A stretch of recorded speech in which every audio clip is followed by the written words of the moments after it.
প্রথমে ঘরের মেঝেটা জল দিয়ে ভিজিয়ে নেওয়া হচ্ছে। যে বালিগুলো দিয়ে আগে ভরাট করা ছিল, জল দিয়ে পুরো ভিজিয়ে দেওয়া হবে ঘরটা পুরোপুরিভাবে প্রথমে। আর তারপর দেখতেই পাচ্ছেন যে ঘরের দেয়ালগুলো গ্রুপ কাটা আছে। এই ঘরের দেয়ালগুলো গ্রুপ কাটা আছে তার কারণ এর মধ্যে দিয়ে রডগুলো ঢুকিয়ে দেওয়া হবে এই গ্রুপের মাঝখানে ঢালাইয়ের করার সময়, ঢালাইয়ের আগে।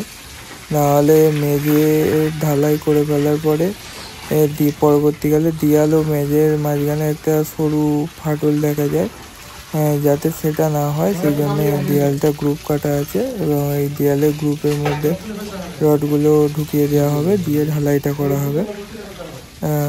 এখন পুরো মেঝেটা ভেজানো হচ্ছে ভালো করে জল দিয়ে, যাতে বালিগুলো বসে যায়। এবার পলিথিনটা বিছিয়ে তার উপর রড ফেলা হয়েছে। পলিথিনটা বিছিয়ে দিয়ে প্রথমে আড়াআড়িভাবে রডগুলো ফেলতে হবে এবং তার উপর আবার লম্বালম্বিভাবে রডগুলো ফেলতে হবে। এই যে রডগুলো ফেলা হয়ে যাওয়ার পরে এইরকম দেখতে লাগবে আড়াআড়ি আর লম্বালম্বিভাবে ফেলা হলে। আর এগুলি বাঁধতে হবে তার দিয়ে বেঁধে। এগুলো 7 ইঞ্চি ছাড়া ছাড়া আড়াআড়িগুলো এবং লম্বালম্বিগুলো 8 ইঞ্চি ছাড়া ছাড়া রডগুলি ফেলতে হবে। এই যে এই পুরোপুরি রডটা ফেলা হয়ে যাওয়ার পর বাঁধার পরে এইরকম দেখতে লাগবে এবং প্রতিটা ঘর প্রায় সমান থাকবে মাপ। এবং তারপর ঢালাই চালু করতে হবে। এই যে দেখতে পাচ্ছেন ঢালাই চালু হয়ে গেছে।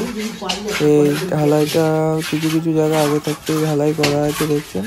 ঢালাই করা আছে বলতে এগুলি লেবেল করা আছে, মেঝের ঢালটা বোঝার জন্য ঘরের চারদিকে এবং মাঝখানে আগে লেবেলটা করে নেওয়া হয়েছে, দিয়ে এক ধার থেকে এবার আস্তে আস্তে ঢালাইটি করা হচ্ছে।